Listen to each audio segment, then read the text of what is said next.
অভিনয়ে নিয়মিত না হলেও ব্যক্তিগত জীবন নিয়ে প্রায়ই আলোচনায় থাকেন অভিনেত্রী মিষ্টি জান্নাত। এবার এই অভিনেত্রী জানালেন উটের দুধের ব্যবসা করবেন তিনি। ব্যক্তিগত কারণে মাঝে মধ্যে দুবাই যান মিষ্টি জান্নাত।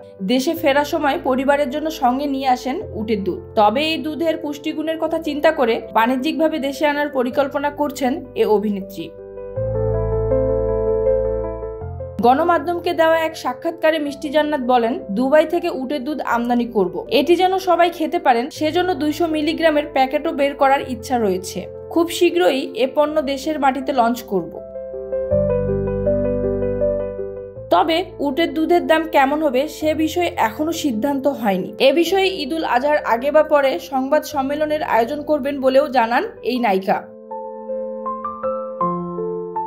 2014 সালে লাভ স্টেশন সিনেমার মাধ্যমে রূপালী পর্দায় ক্যারিয়ার শুরু করেন মিষ্টি জান্নাত। এরপর নিয়মিত কাজ করেছেন সিনেমায়। বর্তমানে বিগ বাজেটের 2টি সিনেমার কাজ হাতে রয়েছে তার। কাজ চলছে একটি ওয়েব ফিল্মেরও, যেখানে একজন সাইকো কিলার হিসেবে পর্দায় ধরা দেবেন এই অভিনেত্রী।